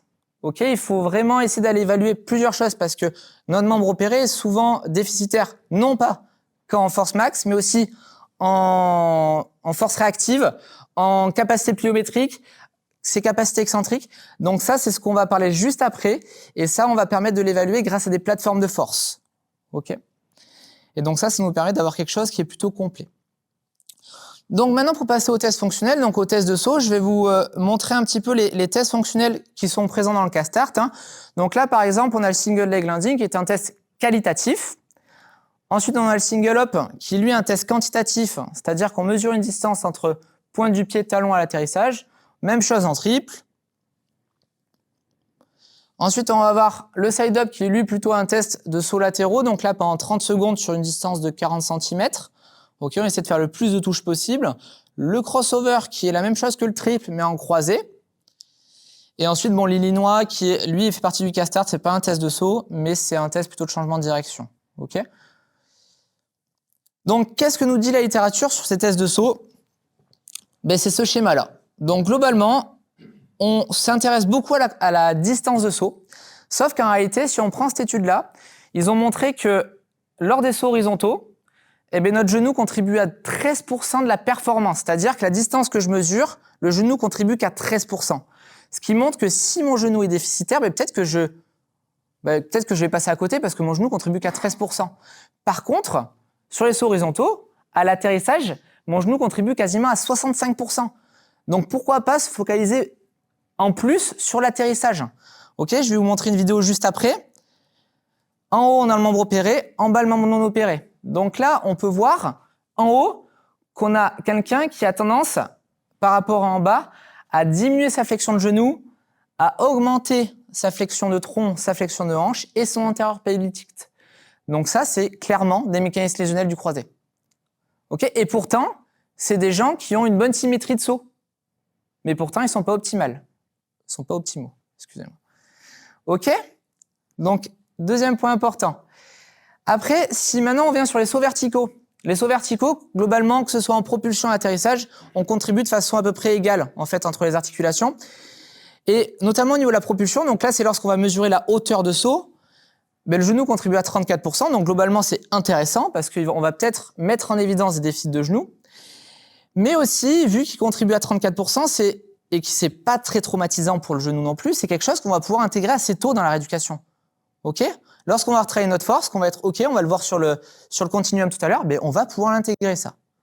Et même plus tôt que les sauts horizontaux. Juste à votre droite, vous avez justement une étude. Donc c'est vraiment cette équipe de chercheurs à Spétard qui travaille sur ça. Ils ont montré qu'il y avait un LSI sur les sauts horizontaux qui était de 97%, mais que pourtant, sur les sauts verticaux, on était un petit peu dans les choux, quoi. Le genou travaillait moins, la hauteur de saut était complètement pareille à l'ouest et le RSI aussi. Donc ça, on a plusieurs choses. On peut le faire à partir de plateformes de force et à partir, si vous n'avez pas de plateforme de force, on peut utiliser MyJump. Ok, je pense que vous connaissez tous. Ça coûte pas cher, ça coûte 100 € pour l'avoir et vous pouvez déjà facilement mettre en place une évaluation de la hauteur de saut et de certaines composantes. Ok, de façon pratique. Donc là, ça récap ce que je vous ai dit juste avant. Donc même si on a une bonne symétrie au niveau de la hauteur de la longueur de saut, on a des anomalies biomécaniques, que ce soit sur les sauts horizontaux et sauts verticaux. Donc toujours analyser la qualité. Donc quand on parle de sauts verticaux, de quoi on parle? Donc on va parler d'abord de CMJ. Donc j'insiste sur le CMJ. Souvent on voit très peu de CMJ, mais plutôt les squat jump. Ok, un CMJ, c'est plutôt comme ce qu'on a vu tout à l'heure, on évalue une qualité neuromusculaire, donc il faut quelque chose de rapide. Un CMJ, c'est pas je descends et je saute le plus haut. Non, c'est quelque chose de rapide. C'est ok, tu descends le plus rapidement et tu sautes le plus haut. Ok, c'est quelque chose de rapide. J'insiste, sinon c'est un squat jump. C'est pas un CMJ. On n'évalue pas les mêmes choses. On a quoi d'autre? On a le drop jump qui est exactement la même chose, mais sauf avec un contre-mouvement, avec un box de 30 cm, et là, on fait exactement la même chose. Donc bon, moi, je suis un petit peu dans les choux, on s'en fiche un peu de ça. Mais voilà, l'idée, c'est que ça va évaluer deux composantes différentes. C'est-à-dire que là, on va agir sur d'autres capacités, notamment le cycle étirement-raccourcissement, qui va être modifié par rapport au CMJ. Donc, on évalue d'autres composantes qui, elles, vont aussi être pertinentes. Alors du coup, sur ces sauts verticaux, notamment un CMJ unilatéral, là je me sers d'un graphe qui a été publié dans Aspétard. En haut, membre sain, en bas, membre opéré. On voit que le taux de réaction du sol, donc le taux de réaction verticale, lui est déjà moindre sur le sujet pathologique, mais on voit également que lors du saut, si vous voyez tout à droite, en bas à droite, il a aussi, le patient, une stratégie de compensation. Ok, il peut avoir aussi cet aspect ouverture, rotation externe tibiale, légère flexion de genou. Voilà, donc on a tout ça aussi à regarder. Un CMJ, c'est pas je fais qu'une éval, c'est je fais aussi une vidéo. Pensez à filmer vos patients. Ok, en suivi pour lui redonner confiance quand il progresse, c'est le top. Ok, donc filmez votre patient avec son autorisation, mais filmez votre patient. Donc sur les CMJ et drop jump, on a essayé de vous hacher le travail parce qu'il y a beaucoup d'études et quand on fait un CMJ, on a une centaine de variables. Donc, quoi utiliser? Eh bien, globalement, sur les CMJ, c'est ça qu'il faut utiliser. Pourquoi c'est ça? Parce que sur les études que vous avez citées juste en haut, c'est les variables qui ont le moins de variations, donc beaucoup plus de pertinence lorsqu'on va analyser notre variable, mais également, elle permet de discriminer les sujets pathologiques, donc le membre opéré par rapport au membre non opéré, mais également par rapport à des sujets contrôle. Ok, donc, ces variables sont peut-être les plus pertinentes. Si vous avez une plateforme de force, au lieu de regarder 100 variables, essayez de vous sélectionner les variables les plus pertinentes. Sinon, vous allez complètement pas savoir quoi retirer. Et donc, à droite, c'est toutes les phases sur le CMJ, mais globalement, c'est surtout les variables qu'il faut essayer de retenir pour l'instant.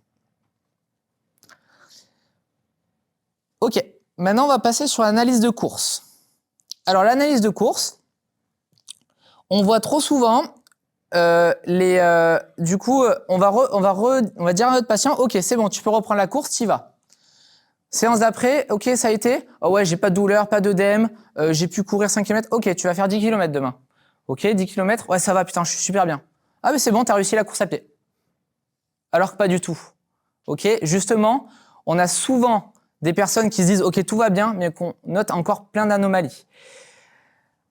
Qu'est-ce qu'on peut faire sur l'analyse de course? Une analyse biomécanique. Bon, globalement, l'analyse biomécanique, elle révèle souvent pas grand-chose. Notamment, chez les sujets, par exemple, à 9 mois, sur ces études, c'est souvent fait entre 6 et 9 mois. Eh bien, ils trouvent pas forcément d'anomalies, que ce soit sur les les forces de réaction au sol, certains paramètres type temps de contact, la cadence. Voilà, pas d'anomalie. Par contre, lorsqu'on fait une analyse articulaire spécifique, du genou, on observe beaucoup plus d'anomalies. C'est-à-dire quelqu'un qui va avoir une diminution de la flexion de genou du côté opéré, quelqu'un qui va aussi, avoir une diminution du mouvement d'extension, mais tout ça, en fait, cette diminution de la flexion et de ces anomalies articulaires vont faire que le patient va décharger d'un point de vue fémoro-patellaire et fémoro-tibial. Ce qui est étonnant, c'est le fémoro-patellaire. Ok ? Sauf que tout ça, en fait, va être à risque d'un développement aussi arthrosique, précoce. Il n'y a pas encore de relation cause à effet qui ont été faits, mais par contre, ils ont observé que chez les gens qui avaient des décharges, du coup au niveau fémoro-patellaire et fémoro-tibial, chez les opérés du croisé, eh bien, à long terme, à 2, 4, 6 ans, c'était de 2 à 6 ans, ils ont trouvé des développements arthrosiques précoces. Ok ? Donc après, la relation cause à effet n'est pas encore effectuée. Donc, quoi faire? Comment l'évaluer? Donc globalement, comme je l'ai dit, notamment d'un point de vue biomécanique, souvent on n'a pas grand-chose. Dans le plan frontal et horizontal. Par contre, on va regarder le plan sagittal. Parce que le plan sagittal, on va regarder notamment l'amplitude de flexion de genou. Donc, qu'est-ce qu'on fait? On prend une vidéo, on analyse sur 5 foulées. On prend toute l'amplitude de flexion, c'est-à-dire du pas, du contact au sol, jusqu'à la fin de la flexion. On prend 5 foulées, on fait une moyenne. On compare des deux côtés, on regarde le LSI, du coup, l'indice de symétrie entre les deux côtés. Si j'ai un LSI qui est inférieur à 90%, c'est quelque chose qui va avoir tendance justement à décharger la fémorotibiale et fémoropatellaire. Premier facteur. Ensuite, on a le CALEG, qui est l'indice de raideur, on va dire, déformabilité de notre jambe. Donc lui, il peut s'évaluer par plusieurs systèmes. Optogate, c'est un petit peu coûteux, mais on peut avoir des applications comme Runmatic ou les centrales inertielles. C'est des petits boîtiers qu'on met au niveau des lacets. Et on peut l'évaluer avec une formule, donc temps de contact sur temps de vol. Et pour le coup, celui-là, il faut vraiment se rapprocher de 100%. Si on s'éloigne de 100%, si on est au-delà de 100%, on va avoir tendance à décharger. Ok, et je vous invite à suivre les travaux de Benoît Perrault de Fontenay, qui travaille beaucoup sur ça. On va aborder maintenant les changements de direction. Pourquoi les changements de direction? Globalement, on en a énormément. Énormément. On a notamment 77% SCOD qui se font sur une coupe qui est supérieure à 90 degrés. Plus mon changement de direction va être sur une grande angulation, plus la charge va être importante. Okay, plus la demande va être dure. Donc, comment l'évaluer? Encore une fois, il y a plein de tests pour évaluer le changement de direction. Nous, ce qu'on essaie de faire, c'est que vous puissiez le faire au cabinet. Donc, qu'est-ce qu'on peut faire au cabinet? C'est le CMAS. Okay, c'est quoi le CMAS? C'est un score, c'est une échelle qui a été fait par des chercheurs à Manchester. Donc, cette échelle, on va l'appliquer sur une évaluation de changement de direction qu'on va faire dans plusieurs angulations. Donc, par exemple, là, on va demander à l'athlète, donc il partira d'ici, il fera un sprint de 5 mètres, et là, on lui dirait, OK, au sprint, dès que tu arrives à 5 mètres, tu fais une coupe et tu finis sur une angulation à 45 degrés. Par exemple, vous mettez des plots là, et tu lui dis, OK, vous coupez, et tu finis au max que tu peux jusqu'à là-bas. Donc, on fait à 45 degrés, et on peut faire aussi à 90 degrés. Donc là, qu'est-ce qu'on fait? On met une caméra dans le plan frontal, et au mieux, si on peut en avoir deux, ce serait aussi dans le plan sagittal. Ok, d'abord, on va parler du plan frontal. Donc, dans le plan frontal, qu'est-ce qu'on va regarder? Et c'est tout l'intérêt de cette échelle-là, c'est qu'elle balaye tout. Vous n'allez pas vous dire qu'est-ce que je vais analyser. Sur cette échelle-là, vous avez tout ce que vous avez analysé. Donc là, dans le plan frontal, on va regarder que ce soit le tronc, que ce soit le valgus, que ce soit l'orientation du pied. On va regarder tout ça. Ok? Là, vous n'oublierez rien. Et pourquoi ça peut être intéressant aussi dans le plan sagittal? Parce qu'on va pouvoir étudier l'avant-dernier contact. L'avant-dernier contact est hyper important. C'est-à-dire que souvent, on a notre patient qui va avoir tendance à dire « Ok, si je cherche à faire une perf, il va arriver à fond sur le changement de direction, sauf qu'en fait, il va pas du tout freiner, il va tout freiner sur le dernier contact, sauf qu'il va mettre énormément de contacts, énormément de contraintes sur son genou. Donc nous, ce qu'on veut, c'est qu'on ait quelqu'un qui freine bien sur l'avant-dernier contact pour bien repartir. Ça a notamment été montré. Quelqu'un qui a un meilleur freinage sur l'avant-dernier contact va beaucoup plus repartir, il va repartir beaucoup plus vite, donc plus performant. Donc on va regarder ça, hein, et vous allez comprendre avec la slide d'après pourquoi. Et on va regarder également l'inclinaison du tronc, hein, voir s'il n'est pas antépulsé, s'il est plutôt érigé. Voilà, on devrait avoir tendance à avoir quelqu'un qui est plutôt érigé, parce que si je suis sur quelqu'un qui est tronc fléchi vers l'avant, c'est peut-être quelqu'un qui a une faiblesse du quadri et qui essaie de compenser en diminuant le bras de levier, en fait. Donc nous, ce qu'on veut, c'est qu'il freine bien et qu'il ait le tronc plutôt assez droit sur son freinage. Donc, si on reste sur la décélération, qui elle est une période très, très importante, hein, c'est-à-dire que sur notre continuum, là, si vous avez bien suivi, si j'ai pas été trop vite, là, on commence à être sur des choses beaucoup plus chaotiques. Ok, tout à l'heure, on était sur les choses simples qu'on pouvait faire de façon assez rapide et progressive. Ça, on sera sur des choses qui vont être un petit peu plus lointaines. Ok, parce que là, le changement de direction, il va falloir le préparer. Ok, travailler la décélération, travailler l'accélération, travailler la coupe. Il y a plein de choses à travailler. Et donc nous, pourquoi travailler la décélération? Parce que si vous pouvez voir sur ce schéma, donc qui est tiré d'un livre de Thomas Dos Santos et Paul Jones, qui sont basés sur plusieurs études, ils ont notamment fait ce graphique qui est intéressant. Pourquoi? Parce que on voit que sur la décélération, donc le GRS, c'est la force de réaction de sol, qui là va s'appliquer sur le genou. Eh bien, en fait, elle est hyper importante de façon très tôt sur le genou. Vous voyez, on tombe à peu près à 30-40 millisecondes. Et si vous vous rappelez ce qu'on a dit tout à l'heure, le croisé, il pète quand? Voilà, 40-50 millisecondes, ok? Donc, il faut le travailler. Et donc ça se travaille de façon progressive. Et ça, c'est quelque chose qui va être très important pour le changement de direction. Et même pour tous les tests qu'on a vus juste avant. Donc, on a vu tout ça. Maintenant, quelles sont les limites de ces tests-là? On est dans un environnement fermé, c'est-à-dire qu'on va dire au patient, ok, tu sautes le plus loin possible. Ok, tu changes de direction, tu vas là-bas. Sauf que quand il est en match, globalement, il va y avoir plein d'infos qui vont arriver. Ok, il y a plein d'infos, donc il va falloir qu'il se concentre sur autre chose et pas forcément sur la tâche qu'il va effectuer. Donc, c'est la première limite de ces tests. Ensuite, comme je l'ai dit, il y a plein de variables sur les sauts verticaux et maintenant, il faut essayer de déterminer les variables les plus pertinentes. Ok, on a un peu étayé, mais aussi il manque un petit peu de littérature. Et ensuite, la plus grosse problématique, c'est qu'il y a très peu de données sur la qualité, sur, on va dire, l'aspect prédictivité. Est-ce que moi, ce test-là va vraiment prédire mon retour au sport au niveau prélésionnel à 1 an? Pourquoi je dis qu'il y a très peu de données de qualité? Parce que actuellement, c'est l'une de nos grosses problématiques de recherche. C'est vraiment un des projets qu'on va mener là assez rapidement et qui va vraiment s'étaler sur plusieurs années. Parce qu'actuellement, les études, quand ils disent « Ok, il a retourné au niveau prélésionnel », qu'est-ce qu'ils font? Ils posent une question. Est-ce que vous êtes retourné au niveau prélésionnel? Oui, non, ok. On est sur quelque chose de très, très subjectif quand même.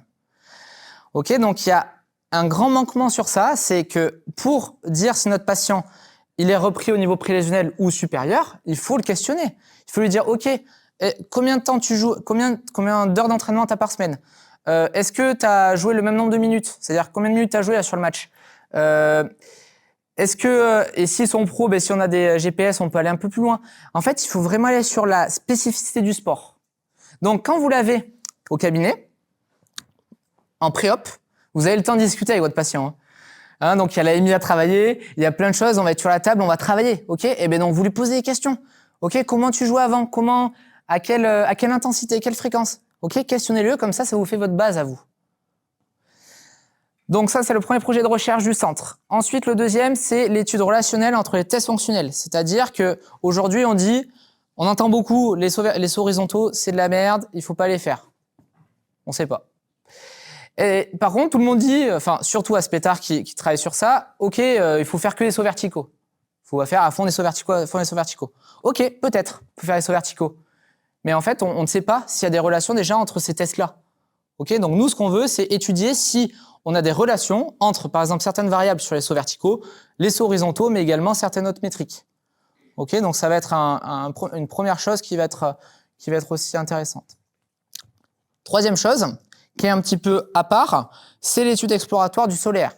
Alors, pourquoi le solaire? C'est-à-dire que le solaire, c'est une structure clé. Ok, il va jouer vraiment énormément sur la performance du sprint, sur la capacité de production de force horizontale. Il va être très important. Aujourd'hui, il est très peu exploré sur le croisé, mais pourtant, c'est un muscle qui a tendance à être agoniste au LCA. Il a tendance à le décharger dans plusieurs tâches dynamiques. Sauf qu'on n'a pas de données. En fait, les seules données qu'on a, c'est 2 études qui ont évalué la force du gastroc, sauf que le gastroc est pas vraiment pertinent parce que le gastroc en lui-même, pour le coup, il va être à l'opposé. C'est-à-dire qu'il va plutôt avoir tendance à être antagoniste sur certaines tâches dynamiques, à augmenter la charge, la contrainte au niveau du croisé. Donc, on a un réel intérêt, nous, à essayer d'aller voir le solaire. Peut-être qu'on ne trouvera rien. Peut-être qu'on ne trouvera rien, mais l'idée, c'est de savoir si nous, ça c'est pertinent. En tout cas, c'est une structure qu'il ne faut pas oublier, qu'il ne faut pas négliger, parce qu'elle intervient notamment sur les tâches d'absorption. Comme je vous l'ai dit, il y a beaucoup de croisés qui pètent sur la décélération, sur les premières secondes, et notre solaire, lui, il intervient justement sur cette phase d'absorption. Okay, donc, il faut le travailler, il faut qu'il soit fort et qu'il soit capable de développer rapidement de la force. OK? Donc, si on repart sur notre environnement fermé, on va essayer de voir comment on peut, du coup, amener beaucoup plus de chaos et beaucoup plus d'environnement ouvert. Et donc, c'est là qu'intervient le cerveau. Donc, quelle est sa place, nous, dans son continuum? Pour déjà comprendre, on va reprendre un petit peu les explications des 2 docteurs qu'on a eu tout à l'heure. Globalement, on a une blessure. Qu'est-ce qui se passe? Désafférentation. La désafférentation et l'AMI qui va se créer, en fait, vont complètement modifier les voies afférentes. Okay, c'est-à-dire que les informations que le cerveau va recevoir vont être perturbées. Donc lui, qu'est-ce qu'il va faire? Il va rien comprendre. Il va pas savoir quoi faire. Et il va mettre en place des stratégies de compensation. Il va envoyer des modifications, des informations efférentes qui, elles, vont être perturbées. Ok, qui vont pas du tout être normales. Et en fait, tout ça, ça va faire boule de neige. Ok, c'est comme si on jetait une boule et qu'elle allait prendre et qu'on n'allait plus jamais l'arrêter. Sauf que si ça, on le travaille pas rapidement, donc par rapport à l'AMI justement, eh bien ça va avoir tendance à nous faire chier, quoi. Ok, ça va avoir tendance à nous faire chier. Donc, il faut bien avoir ce schéma que le cortical est perturbé.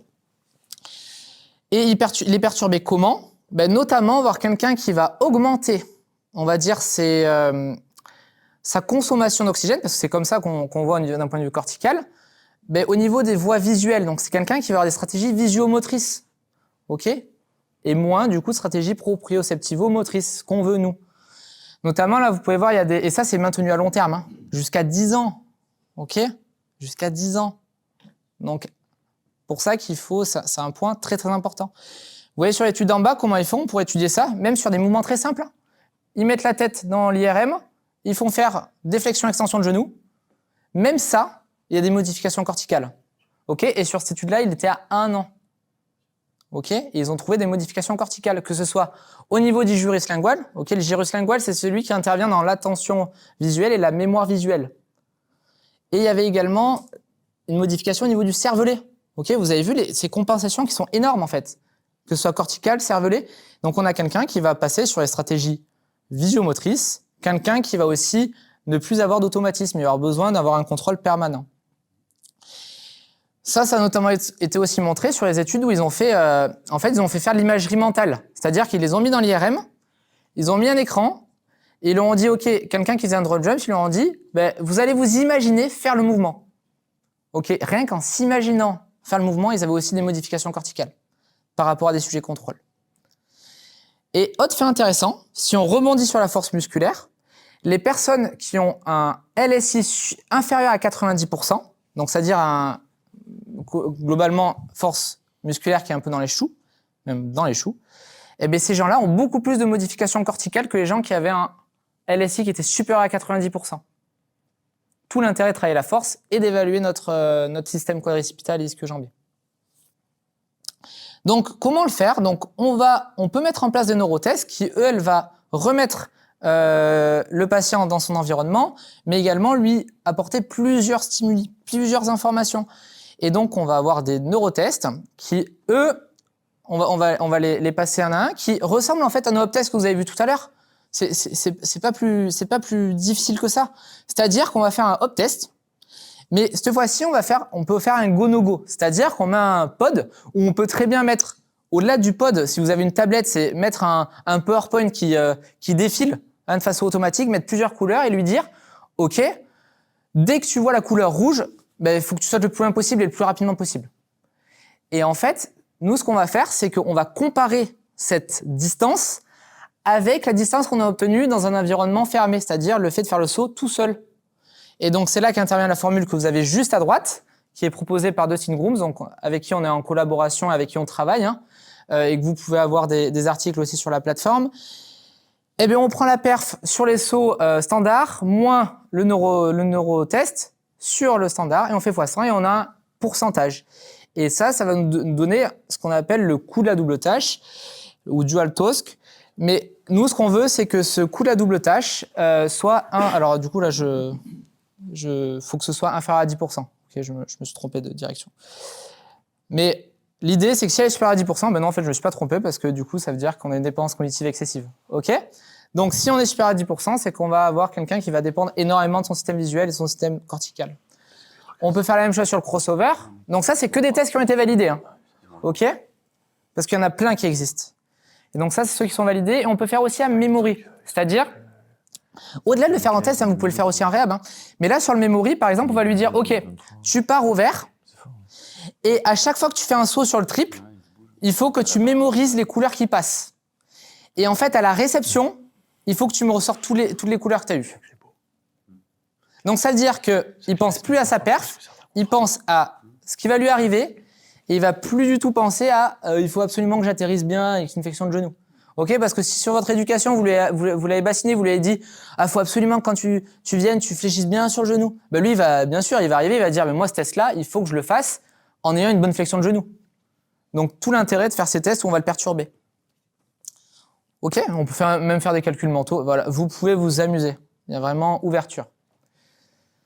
Donc là, par exemple, là sur ce slide, c'était une équipe qui avait mis, par exemple, en gros, ça c'est une slide sur un PowerPoint, et leur dire, par exemple, OK, quand tu atterris, il faut que tu me donnes la couleur du pied qu'il y a dans la diapo à l'atterrissage sur le premier saut, par exemple. Enfin, on peut faire des choses qui sont complètement décalées. Donc, ce qui nous amène à un petit peu synthétiser tout ça, parce que ça fait peut-être un petit peu beaucoup. Donc, on va essayer de reprendre nos étapes. OK ? Pour rappel, le retour, donc on a l'OFR, le retour à l'entraînement, le retour à la compétition. Moi, j'ai volontairement aussi parlé du retour à la course à pied. On se base là sur des critères de Alexandre Rambaud, qui est un kiné qui a fait justement beaucoup de travaux sur la course à pied.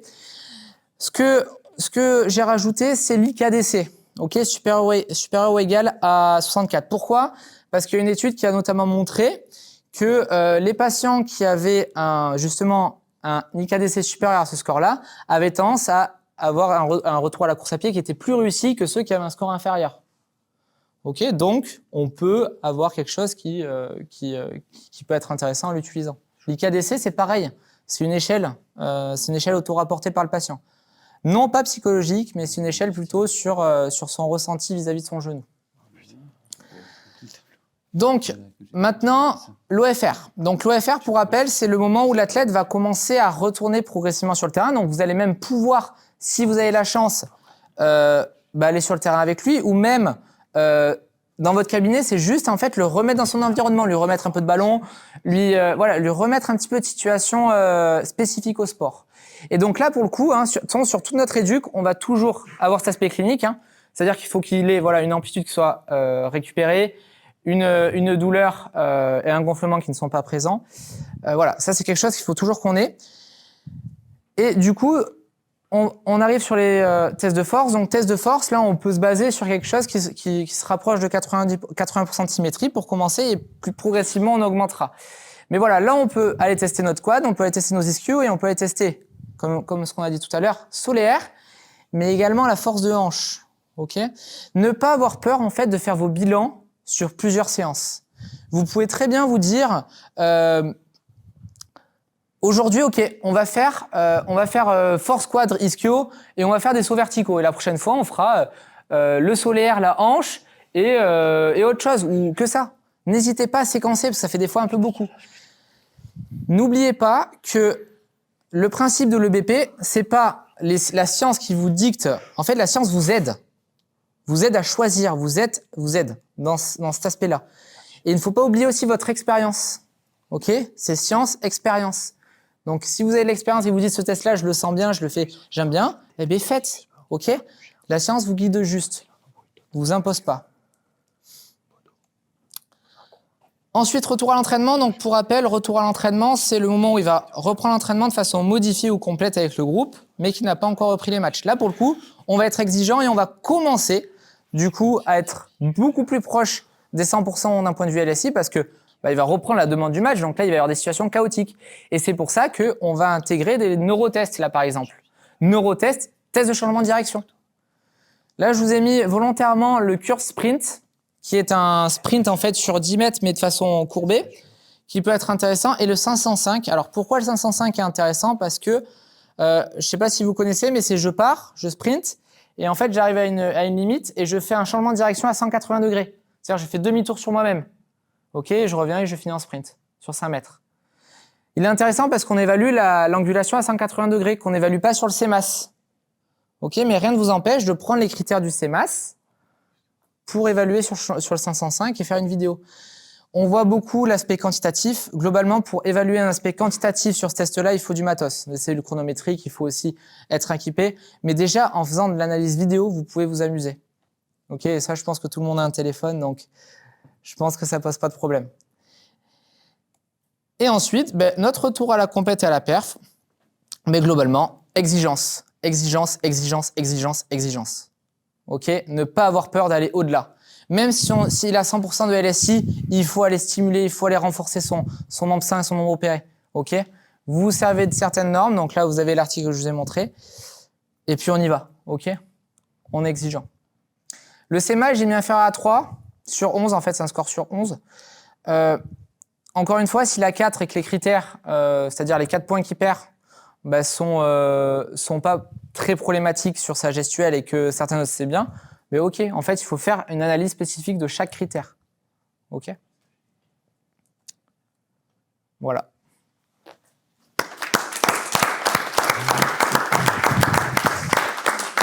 Si vous voulez, les biblios, elles sont là, mais je pense que... voilà, si vous avez besoin de les références, vous me direz. Du coup, je vais réinviter les deux docteurs. Si vous avez les moindres questions sur tout ce qu'on a vu, on est là pour répondre, essayer de répondre en tout cas. On va faire une transition sur ce que je disais en début d'introduction, sur les travaux actuels qui se font Merci. en kiné. Ils sont plus qualitatifs, plus nombreux, plus clinical relevant pour le patient que ce qui se fait en chirurgie actuellement. Il faut être très lucide.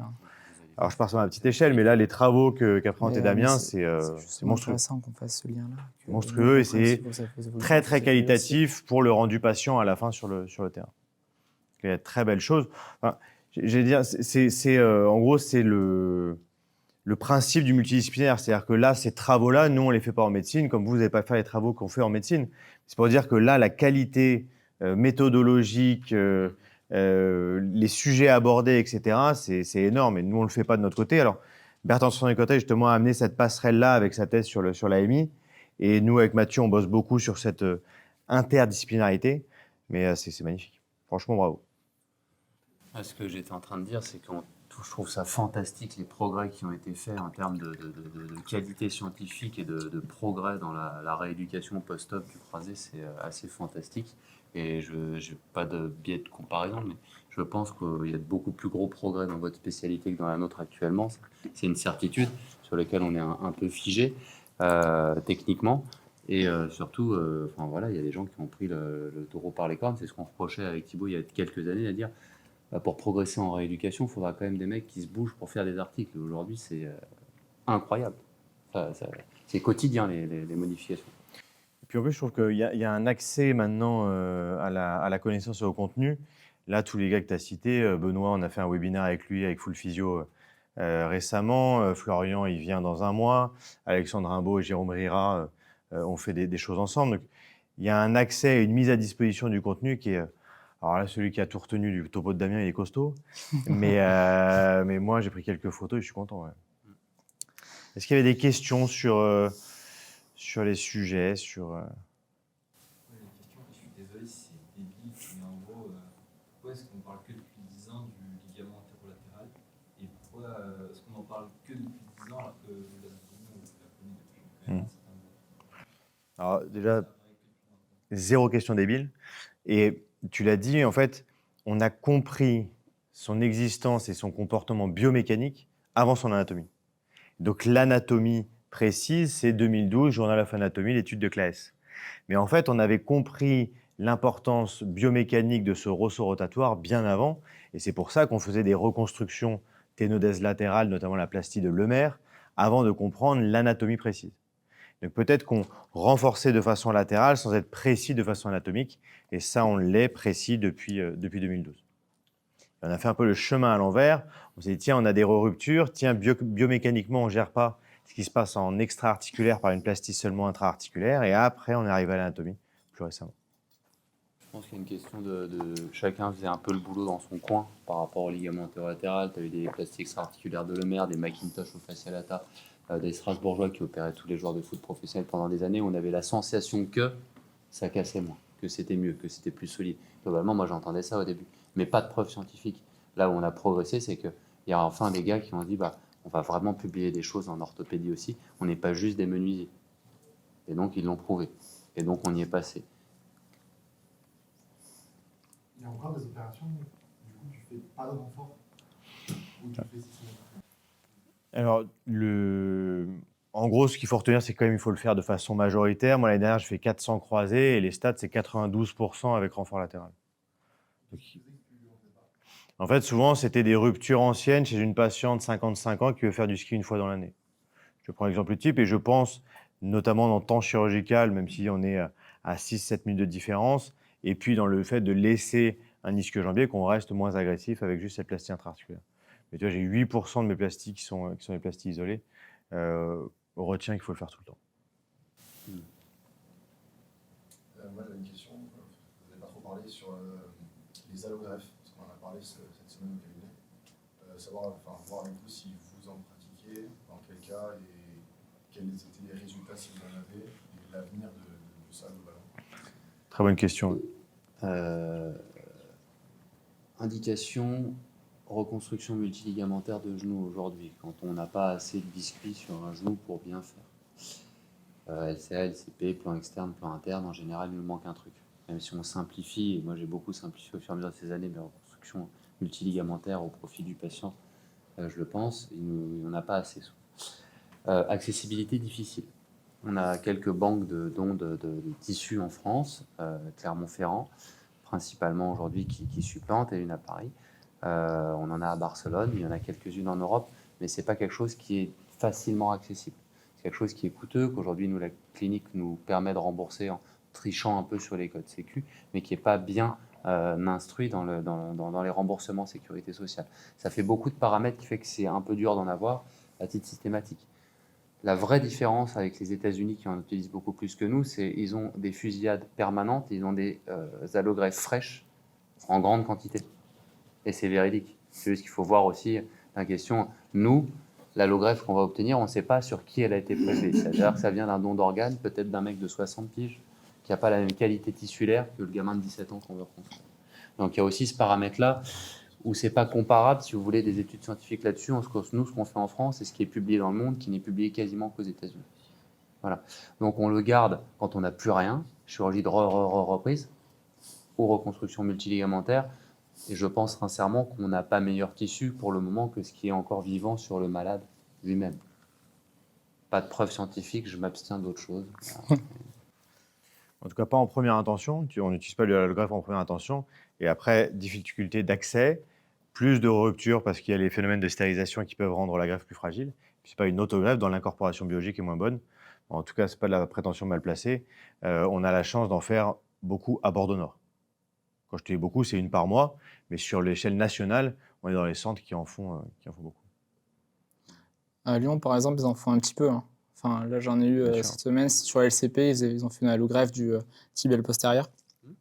Donc, je pense que ça dépend peut-être aussi des centres et de la proximité. Bon, après, là, on parle quand même de chirurgie. Là, on a parlé de choses très précises. On a parlé de renfort latéral, etc. Là, on est à la 3e rupture. On n'a pas parlé de l'échancrure, de la pente, etc. Là, on arrive vraiment dans les domaines d'ultra spécialisation. On travaille vraiment que là-dedans avec Mathieu. Il y a des centres où c'est beaucoup plus large comme indication. Donc, ils n'auront pas cet accès ou ces indications-là. Et moi, j'avais une question. Qu'est-ce que vous pensez des greffes synthétiques? Bon, aujourd'hui, on a l'avantage de nous arriver après des expériences, pas des erreurs faites par nos pairs avant. Et donc, en fait, le ligament synthétique utilisé pour le ligament croisé antérieur, c'est en Dacron, ça a été des catastrophes parce que ça casse toujours dans 100% des cas. À la fin, ça ne s'incorporera pas, c'est pas biologique. Ça casse toujours et ça entraîne des grandes réactions inflammatoires type synovite qui détruisent l'articulation. Donc, c'est des arthroses secondaires catastrophiques. Et après, il reste une indication qui est celle du LCP, qui reste assez rare, parce qu'on a dit maintenant on utilise des autogreffes, ce qui rend les choses plus simples. Le LCP, en fait, a un potentiel de cicatrisation qui est meilleur que le LCA, et donc le Dacron est plus un tuteur, enfin le ligament synthétique, et puis Dacron d'ailleurs, est plus un tuteur qu'autre chose. Globalement, c'est absolument pas l'avenir, je pense pas. Ce sera des biomatériaux, des trucs hybrides où en fait on va réussir à mettre une chaussette autour d'un croisé, je sais pas encore, ou dans la régénération tissulaire comme dans le 5 élément où on va pouvoir régénérer. Et là, à ce moment-là, notre métier, je pense qu'on le pratiquera plus, en tout cas pas du tout de la même façon. Mais il n'y a pas d'espoir à avoir un tenseur synthétique, jeter un câble, quelle que soit la structure, pour faire effet temporaire de cicatrisation, j'y crois pas du tout. Tout est bon. Juste, du coup, je vais me permettre de prendre la parole parce que je sais qu'il va y avoir ce genre de questions. Le diapo